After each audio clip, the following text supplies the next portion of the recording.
जय श्री राम सभी भाइयों को स्वागत है आपका एक नए दिन नए व्लॉग में। आप नुक्कड़ नाटक देखते हैं? कभी ना कभी तो देखा होगा। नुक्कड़ नाटक के बारे में आई थिंक सब जानते हैं।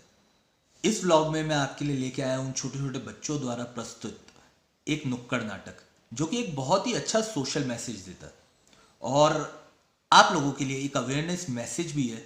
एक स्कैम के बारे में बात करनी है, जिस स्कैम का शिकार मैं होते होते बचाऊं। तो बने रहिए मेरे साथ। राइट अवे स्ट्रेट अवे सबसे पहले आप नुक्कड़ नाटक को एंजॉय कीजिए और वापस आते हैं तो बात करते हैं इस स्कैम के बारे में, क्योंकि ये स्कैम इस समय बहुत ज़्यादा चल रहा है और बहुत से लोग इसका शिकार हुए भी हैं और शिकार होते होते बचे भी हैं। इस स्कैम के बारे में बात करना बहुत ज़रूरी है। तो आप नुक्कड़ नाटक एंजॉय करके आइए, फिर बात करते हैं इस स्कैम के बारे में। आज अगर प्रोग्राम नहीं तो कुछ नहीं है तेरा।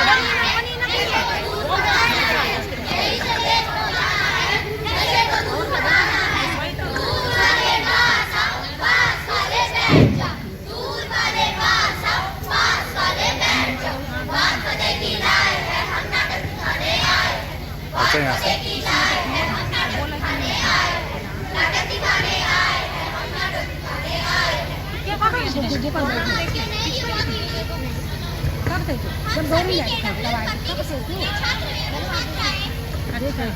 यहाँ से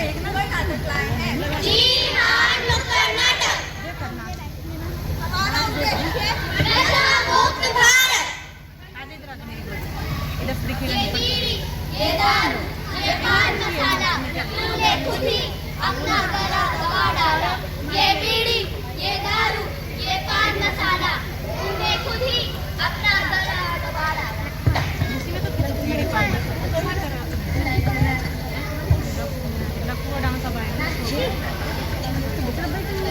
इधर आ जाती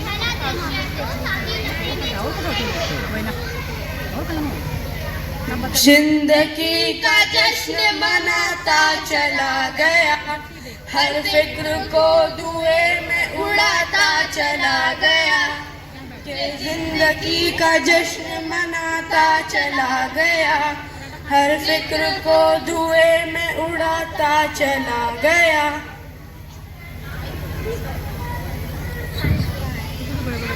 अरे ये आजकल के युवाओं को हुआ क्या है, जहाँ देखो वहाँ धुआं ही धुआं। और बोला भाई, क्या हाल है? अरे तुम दोनों, तुम कैसे हो? हम भी ठीक है, आप कैसे हो? हम भी बढ़िया हैं। वैसे एक बात बताओ, तुम ये क्या कर रहे हो? कुछ नहीं, बस सिगरेट पी रहे। अच्छा, मतलब धुआं उड़ा रहे हो? अब क्या बताएं, ये विमल, कुबेर, रजनीकांता ये सब खा लिया, लेकिन मजा ही नहीं आया। तो अब ये क्या नया ट्राई कर रहे हो? अरे वो अपने 84 भैया है ना। कौन 84 भैया? अरे पान भंडार वाले। अच्छा वो। हाँ, उन्होंने एक नया ब्रांड निकाला है, गोल्ड है। उसे पीते ही करंट दौड़ता है, करंट।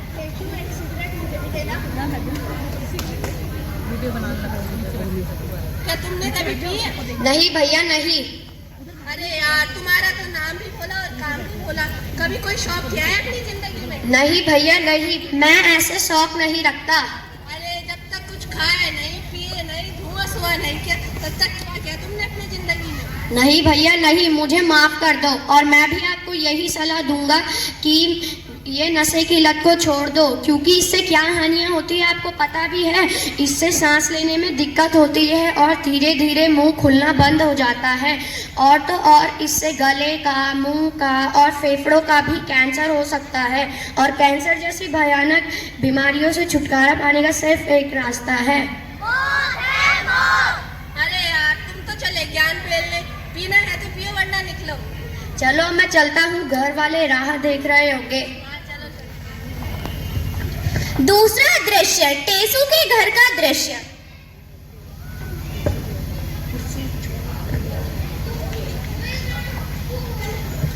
भगवान, ये घर साफ करते करते तो मैं थक गई। भगवान, ये घर साफ करते करते तो मैं थक गई। यहाँ देखो सिगरेट की राख और दारू की बोतल ही परेशान आ गई मैं तो इन लोगों से। 4 बोतल वोडका, काम मेरा रोज का, ना मुझको कोई रोके, ना किसी ने टोका।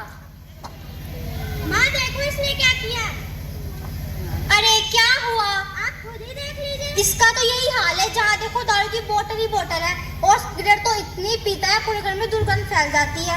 हे भगवान, थक गई मैं तो, कब कराएगी ना आदमियों को। माँ मुझे 500 रुपए चाहिए। क्या 500 रुपए किस लिए चाहिए तुझे 500 रुपए? मुझे 500 रुपए अपनी दारू के लिए चाहिए। क्या दारू के लिए? मेरे पास नहीं थे जितने दारू के लिए कोई पैसे। क्यों घर में हंगामा मचा के रखा है? देखो ये दारू के लिए 500 रुपए मांग रहा है। नालायक, बिगड़ रहा है तू आजकल। अरे पापा आप तो सुधर जाओ। ये तो वही बात होगी, 100 चूहे खा के बिल्ली हज को चली। हे भगवान, मैं तो दुखी हो गई लोगों से। तो देखा आप लोगों ने, आप समझते होंगे कि बीड़ी और दारू के सेवन से केवल स्वास्थ्य संबंध की बीमारियां होती होंगी, लेकिन आपने कभी यह नहीं सोचा होगा कि नशे की लत किस तरह से कलेश का कारण भी बन सकती है, और इसका सबसे हानिकारक पहलू तो अभी बाकी है। तो आइए देखते हैं आगे।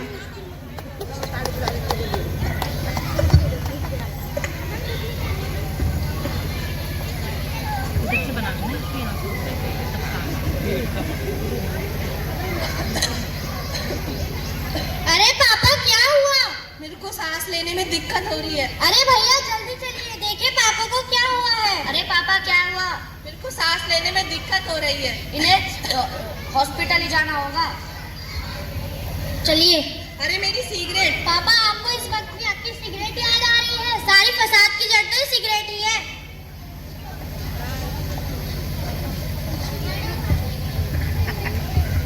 तीसरा दृश्य है अस्पताल का दृश्य।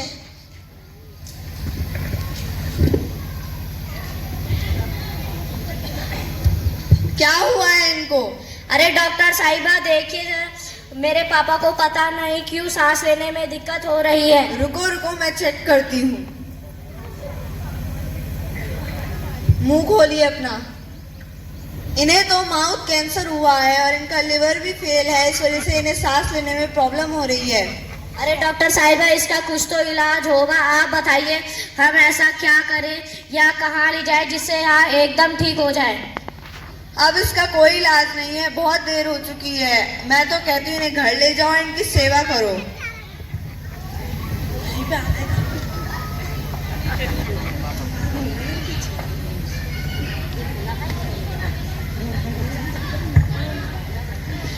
अरे टेसू भाई, ये मैं क्या सुन रहा हूँ, क्या आप बीमार हो? अरे आओ भोला भाई आओ, अब क्या बताएं? क्या हुआ आपको? कैंसर हुआ है। क्या कैंसर? इस कैंसर की बीमारी ने तो मेरा घर, पैसा सब कुछ छीन लिया। अब तो बेटा भी हाथों से निकला जा रहा है। मैंने तो आपको पहले ही मना कर दिया था कि ये नशे की लत को छोड़ दो, पर आपने मेरी एक ना सुनी। हाँ भोला भाई, तुम सही कहते थे। भोला भाई मेरे को सांस लेने में दिक्कत हो रही है। अरे क्या हुआ? भोला भाई मेरे को बचाओ, मैं मरना नहीं चाहता। अब मैं कुछ नहीं कर सकता। भोला भाई बचाओ। अरे टेसू भाई। पापा, अरे पापा क्या हुआ? उठिए ना। माँ देखिए जरा पापा को क्या हुआ है। क्या हुआ? पापा अरे उठो ना। पापा प्लीज उठिए। अरे भाभी ये बड़े अफसोस की बात है, पर टेसू भाई इस दुनिया में अब नहीं रहे। आप ये क्या बोल रहे हो? उठिए पापा, उठिए प्लीज। तुमने हमारे साथ क्या अन्याय किया? उठिए पापा, उठिए ना। पापा प्लीज। ये दारू, ये पान मसाला तूने खुद ही अपना गला दबा डाला। ये बीड़ी, ये दारू, ये पान मसाला तूने खुद ही अपना गला दबा डाला। और खा और पी अब मर, और खा और पी अब मर। तो देखा आप सब लोगों ने कि किस तरह इस नशे की लत ने एक हंसते खेलते परिवार को उजाड़ दिया। तो हम सब भी आपसे यही निवेदन करते हैं कि नशा न करना, मान लो कहना, प्यारे भाई बहना, होगी बड़ी हानि, होगी बड़ी हानि। नशा कहर है, नशा कहर है, जीते जी मर जाना, होगी बड़ी हानि, होगी बड़ी हानि। नशा न करना, मान लो कहना, प्यारे भाई बहना, होगी बड़ी हानि, होगी बड़ी हानि।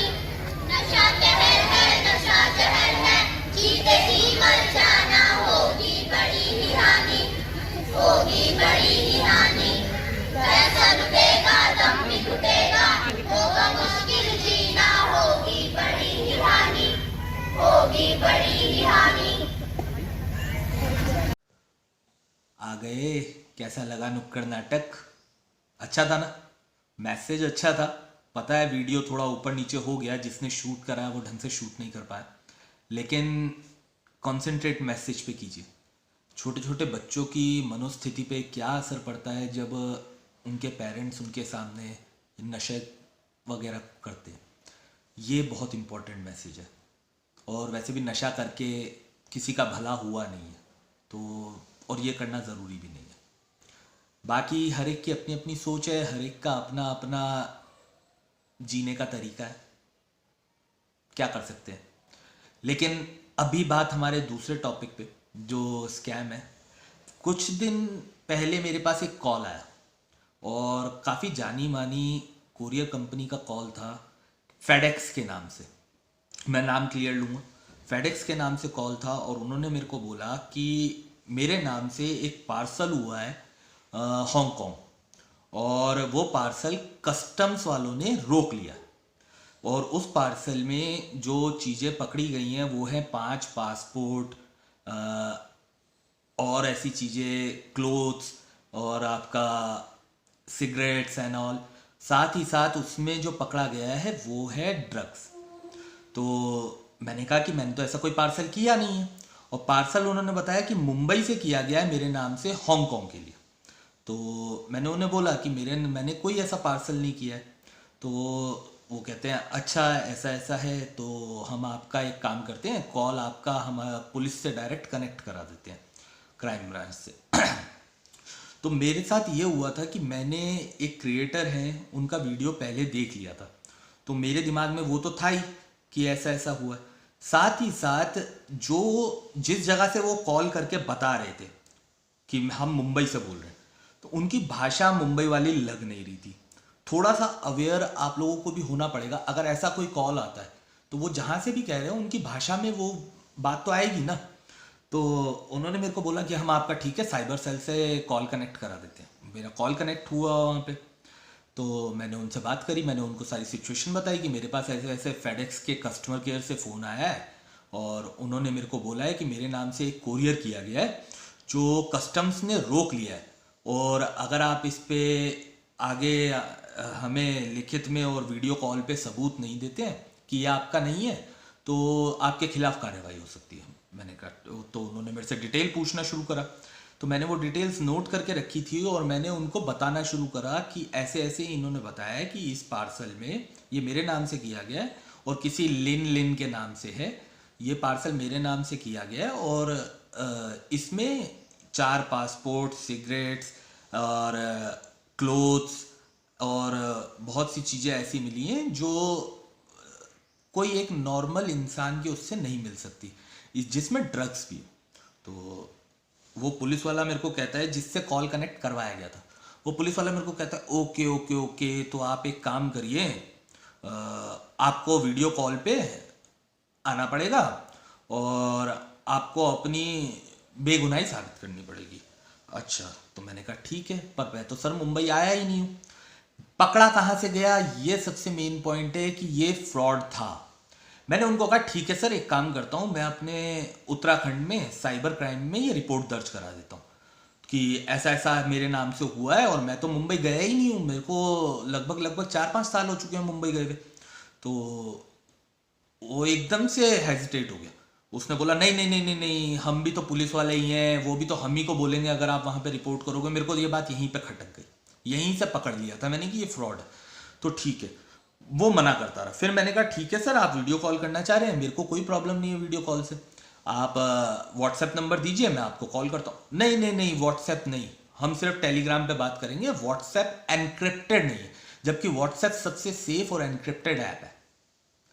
ये यहां से पकड़ा गया। आप अगर इनकी बातों को ध्यान से सुनेंगे, अगर किसी, भगवान ना करे किसी के साथ ऐसा हो, लेकिन अगर आप इनकी बातों को ध्यान से सुनेंगे तो ये इनके छोटे छोटे वीक पॉइंट्स भी होते हैं कि व्हाट्सएप एनक्रिप्टेड नहीं है, हम तो सिर्फ टेलीग्राम पे ही बात करेंगे। तो मैंने कहा ठीक है सर, आप मेरे को टेलीग्राम की आईडी दीजिए। तो मेरा नंबर है, मैं आईडी नहीं बनी है टेलीग्राम की। तो ठीक है, उसने मेरे को टेलीग्राम पे कांटेक्ट किया कि ऐसे ऐसे।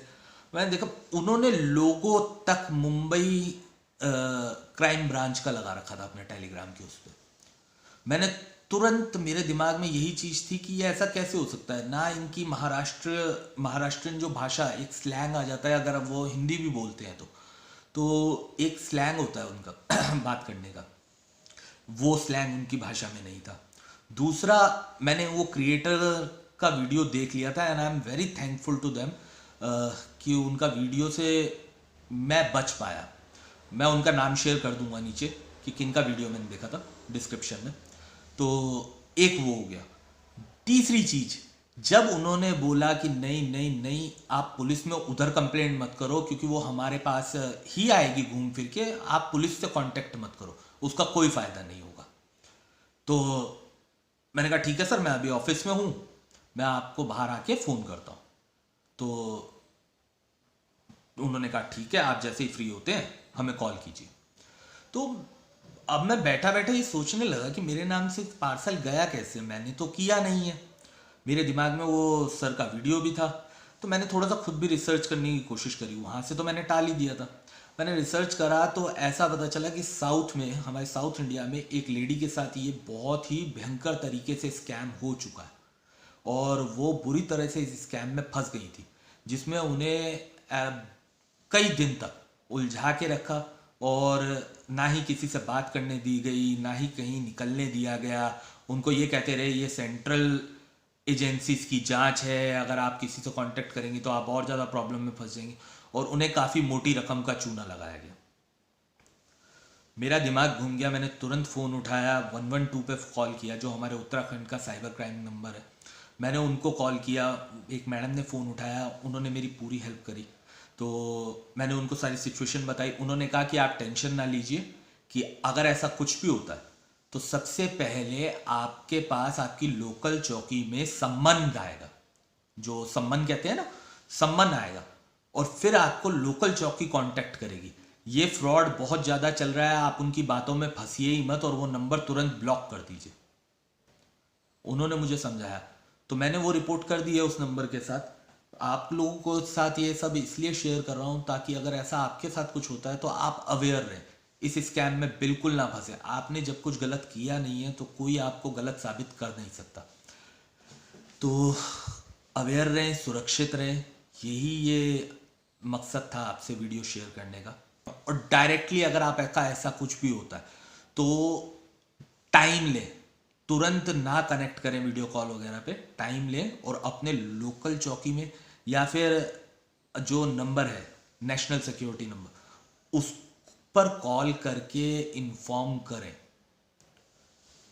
उसी से हम लोग बच सकते हैं। जय श्री राम। आज के वीडियो में बस इतना ही। उम्मीद करता हूँ ये अवेयरनेस न्यूज़ आपके थोड़ा सा काम आए, और अगर एक बंदे को भी इससे बेनिफिट होता है तो मैं समझूंगा कि मेरा वीडियो बनाने का मकसद सफल हो गया।